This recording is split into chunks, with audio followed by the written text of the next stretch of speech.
Hi guys, welcome back. ഇന്നത്തെ നമ്മുടെ video എന്ന് പറയുമ്പോൾ നമ്മുടെ ബാക്കിലിരിക്കുന്നത് റോയൽ എൻഫീൽഡ് തണ്ടർബേർഡ് 350 ആണ്. ഒരു 6-7 മാസമായിട്ട് വണ്ടി എടുക്കാതിരുന്നിട്ട് എന്താണ് കണ്ടീഷൻ എന്നൊരു ഐഡിയ ഇല്ല. അപ്പോൾ നമുക്ക് ഇതിന് വണ്ടി ഒന്ന് ജീവൻ നൽകി പഴയതുപോലാക്കി എടുക്കണം റോഡിൽ ഇറക്കാൻ വേണ്ടിയിട്ട്. അതിന് വേണ്ടിയിട്ട് മെയിനായിട്ട് നമ്മൾ പീരിയോഡിക് സർവീസാണ്. കാരണം ഒരു എടുക്കാതിരിക്കുന്നൊരു വണ്ടി എപ്പോഴും നമ്മൾ സ്റ്റാർട്ട് ചെയ്യുന്നതിന് നമ്മൾ പീരിയോഡിക് സർവീസ് ചെയ്ത് സെറ്റാക്കിയിട്ട് വണ്ടി സ്റ്റാർട്ട് ചെയ്യാൻ ശ്രമിക്കുന്നതായിരിക്കും നല്ലത്.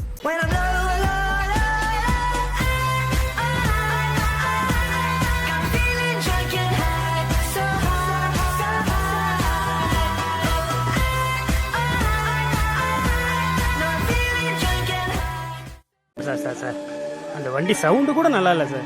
டுப்பு டுப்புங்குது சார். டேய், அந்த டுப்பு டுப்பு சவுண்ட் தானே வேணும்.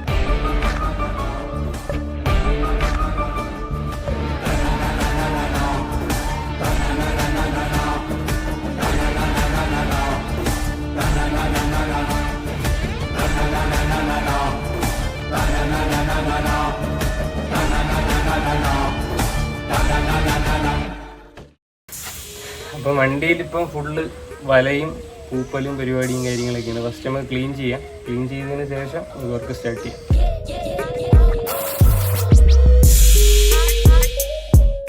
ആദ്യമായിട്ട് നമുക്ക് എൻജിൻ ഓയിൽ തന്നെ മാറാം. എൻജിൻ ഓയിലും ഫിൽറ്റർ. അപ്പോൾ അതത്രയും ചെയ്തിട്ട് നമുക്കൊന്ന് ജസ്റ്റ് കിക്കറെടുത്ത് സ്റ്റാർട്ട് ചെയ്ത് നോക്കാം. അതിന് മുന്നേ എയർ ഫിൽറ്റർ കൂടെ ഇതിൻ്റെ തന്നെ എയർ ഫിൽറ്റർ പറഞ്ഞത്. എയർ ഫിൽറ്റർ ഞാൻ മേടിച്ചിട്ടില്ല, കാരണം അതിനുള്ള ഓട്ടമൊന്നും ഓടിയില്ല. ഇതിപ്പം 1 വർഷം ആയതുകൊണ്ട് ഞാനിപ്പം പീരിയോഡിക് സർവീസ് ചെയ്യുന്നതേ ഉള്ളൂ. ശരിക്കും വണ്ടികൾ ഒന്നെങ്കിൽ ഇപ്പം ബൈക്കിൻ്റെ കേസ് പറയുകയാണെങ്കിൽ RCയിലൊക്കെ ആണെങ്കിൽ ഒന്നെങ്കിൽ 7000 കിലോമീറ്റർ ഇല്ലെങ്കിൽ 1 വർഷം. കാരണം എൻജിൻ ഓയിലിൻ്റെ ഒരു ക്യാരക്ടറിസ്റ്റിക്സ് എന്ന് പറഞ്ഞാൽ 1 വർഷം വരെ ആ ഒരു ഇതിൽ നിൽക്കുള്ളൂ. അത് കഴിഞ്ഞ് കഴിഞ്ഞാൽ അത് മാറും. അതുകൊണ്ടാണ് പറയുന്നത് ഒന്നെങ്കിൽ 7000 കിലോമീറ്റർ നമ്മൾ പീരിയോഡിക് സർവീസ് ചെയ്യുക, ഇല്ലാന്നുണ്ടെങ്കിൽ 1 വർഷം ആകുമ്പോൾ പീരിയോഡിക് സർവീസ് ഫിക്സ് ചെയ്യുക. നമ്മൾ കാറിനാണെങ്കിലും അങ്ങനെയാണ്. കാറിലിപ്പോൾ വെർണയിൽ വരുമ്പോൾ നമ്മൾ വണ്ടിയിൽ 10000 കൂടുമ്പോഴാണ്, ബൈക്കിലേക്ക് വരുമ്പോൾ 5000 7000 കൂടുമ്പോഴാണ്. അതാണ്.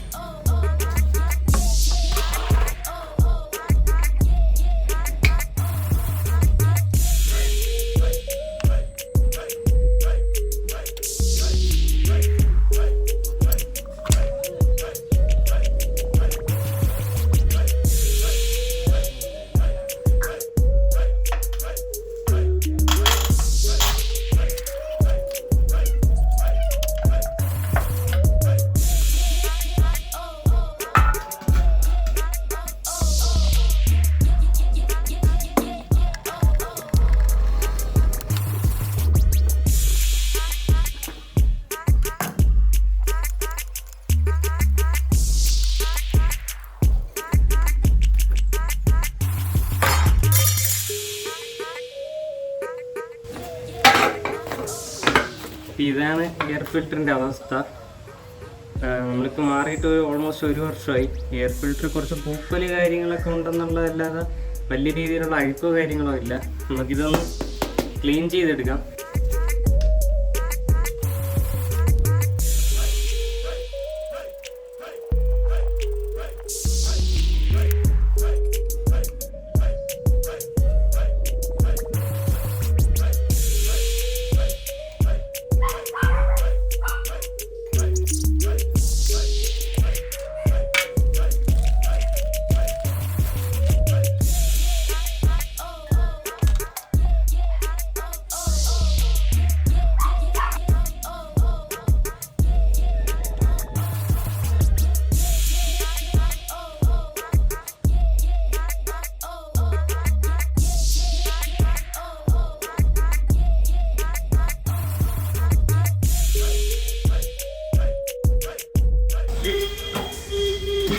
നമ്മൾ എൻജിൻ ഓയിൽ ഒഴിക്കുമ്പോൾ എപ്പോഴും വരുന്ന പ്രശ്നമാണ് ഈ ഓയിൽ കളയാതെ ഒഴിക്കുക എന്നുള്ളൊരു ടാസ്ക്. അപ്പോൾ നമുക്ക് മോട്ടോളിൻ്റെ ആണ് ഓയിൽ വാങ്ങുന്നതെങ്കിൽ ഇതേപോലെ ഒരു പണൽ അതിൻ്റെ ക്യാപ്പിൽ കൂടെ തന്നെ കിട്ടും. ഭയങ്കര ഈസിയാണ്. ഇതിങ്ങനെ ഇറക്കി വെച്ചിട്ട് എടുത്ത് ഒഴിച്ചു കൊടുത്താൽ മതി. പക്ഷേ ഇതിലൊന്നും അങ്ങനെ ഇല്ല. ഇത് നമ്മൾ പഴയ RCയിലൊക്കെ ഓയിൽ ചേഞ്ച് ചെയ്ത മോട്ടോളിൻ്റെ ഒരു ഗ്യാപ്പാണ്.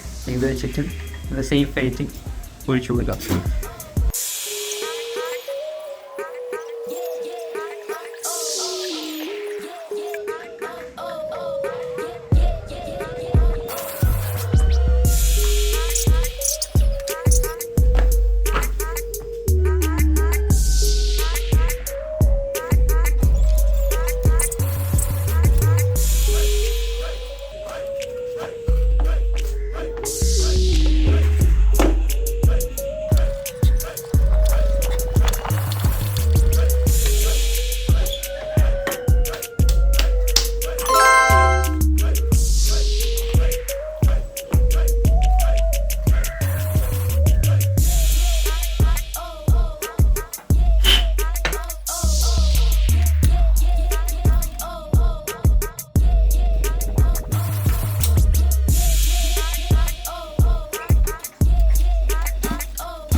ഒരു പ്രാവശ്യം കൂടി 19 ഇന്നെങ്ങാനും സ്റ്റാർട്ട് ആവോ?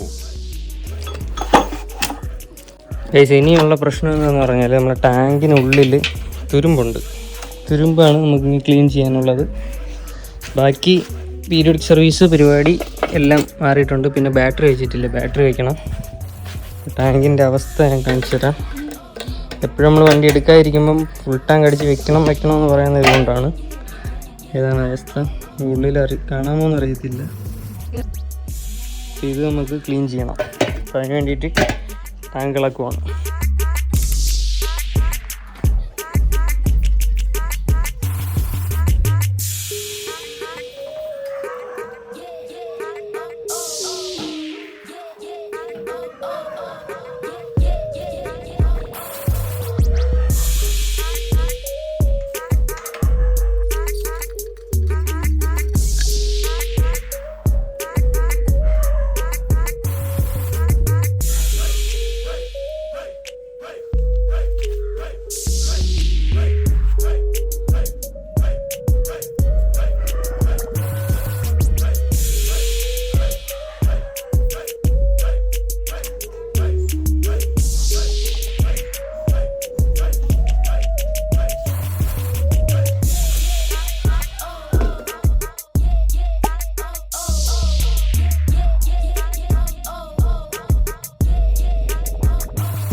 അടുത്ത് നമ്മൾ ബാറ്ററി വന്നിട്ട് പുതിയത് മാറ്റേണ്ടി വന്നു. അതായത് ഓൾമോസ്റ്റ് ഒരു വർഷമായിട്ട് ഇരുന്നിട്ട് വണ്ടി ഓടാതെ ഇരുന്ന് ബാറ്ററി ഫുള്ള് ട്രെയിൻ ആയിപ്പോയി.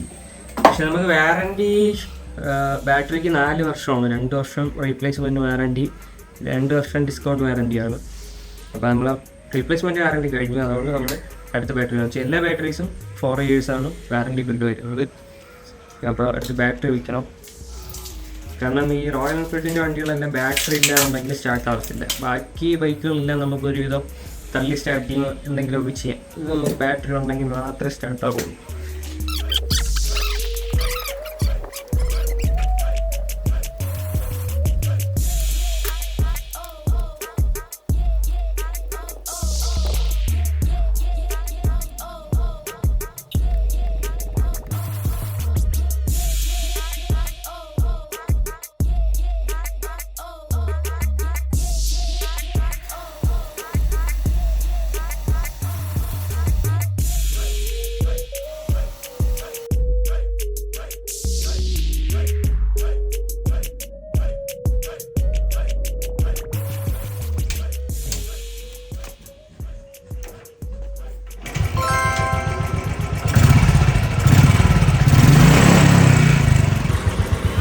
ഗൈസ്, അപ്പം ബുള്ളറ്റ് ഫുൾ പണി കഴിഞ്ഞു. നമ്മൾ ചെയ്തതെന്ന് പറഞ്ഞാൽ പീരിയോഡിക് സർവീസ് ചെയ്തു, ബാറ്ററി ചേഞ്ച് ചെയ്തു, ടാങ്ക് തുരുമ്പുണ്ടായിരുന്നു, ടാങ്ക് ക്ലീൻ ചെയ്തു, അതിൻ്റെ കൂട്ടത്തിൽ കാർബറേറ്റർ ക്ലീൻ ചെയ്തു.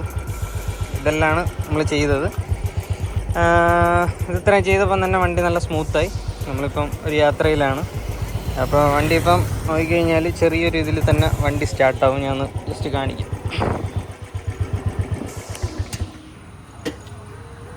നേരത്തെ ഈ ഒരു ഡിസ്പ്ലേയും കാര്യങ്ങളൊന്നും വർക്കാവത്തില്ലായിരുന്നു. ഇപ്പോൾ അതും വർക്കാവും. അടിച്ചു കഴിഞ്ഞാൽ, കാരണം ഇതിൽ സ്റ്റാർട്ടർ മോട്ടർ കംപ്ലൈൻ്റ് ഉണ്ട്. അത് പിന്നെ റെഡിയാക്കിയില്ല, ഷെൽഫ് വർക്കാവത്തില്ലെന്നേ ഉള്ളൂ. പക്ഷേ കിക്കർ ഒറ്റ ചെറിയൊരു അടി അടിച്ചാൽ തന്നെ സ്റ്റാർട്ടാവും. നമുക്ക് ആ ഒരു ഷെൽഫ് ഇല്ലാത്തതിൻ്റെ തന്നെ ഒരു ബുദ്ധിമുട്ട് അറിയത്തില്ല. ഇപ്പോൾ നോക്കിക്കഴിഞ്ഞാൽ ജസ്റ്റ് ഒന്ന് കാലെടുത്ത് വെച്ചാൽ മതി, വണ്ടി സ്റ്റാർട്ടാവും. അപ്പോൾ നമ്മുടെ ഈ ഒരു റീസ്റ്റോറേഷൻ വീഡിയോ ഇഷ്ടപ്പെട്ടാൽ തീർച്ചയായിട്ടും ലൈക്ക് ചെയ്യുക, ഷെയർ ചെയ്യുക, സബ്സ്ക്രൈബ് ചെയ്യുക. അപ്പോൾ ഒരു എക്സോസ്റ്റ് നോട്ടും കൂടെ കേൾപ്പിച്ചിട്ട് നിർത്താം. സ്റ്റോക്കാണ്.